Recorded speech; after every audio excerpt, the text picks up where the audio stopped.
ఇప్పుడు బాబు గారు తగ్గుతున్నారా మొన్న మాటల్లో ఆయన మాట్లాడిన మాటల్లో జాతీయ ఛానల్కి ఇచ్చిన ఇంటర్వ్యూలో లేదు ఇంకా ఆయనకి ఇవ్వక తప్పదు అనే భావనకి ఏమన్నా వచ్చేస్తున్నారా?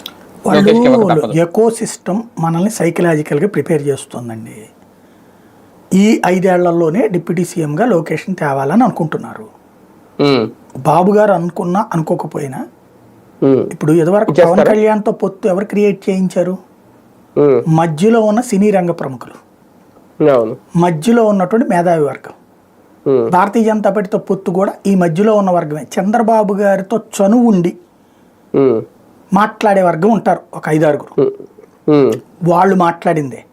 వాళ్ళు ఆల్రెడీ ఈ టర్మ్లోనే లొకేషన్ సీఎం చేసేయాలి, లేకపోతే కేటీఆర్ లాగా ఇబ్బంది అవుతుంది, లేకపోతే అతను ఎవరు రాహుల్ గాంధీ లాగా అయిపోతుంది అన్నటువంటిది ఓ బలంగా నమ్ముతున్నారు వాళ్ళు. వాళ్ళు అనుకోవాలి ఈ మాట క్లియర్గా. వాళ్ళు ఏంటంటే చంద్రబాబు గారి భక్తులు వాళ్ళు. బాబు గారు ఉంటేనే కరెక్ట్ అని భావించేవాళ్ళు. ఆ వర్గం చెప్తేనే చంద్రబాబు గారు మారతారు. లేదా లోకేష్ తనకు కావాలి అనుకుంటే ఆపగలిగినోడు ఎవడూ లేడు.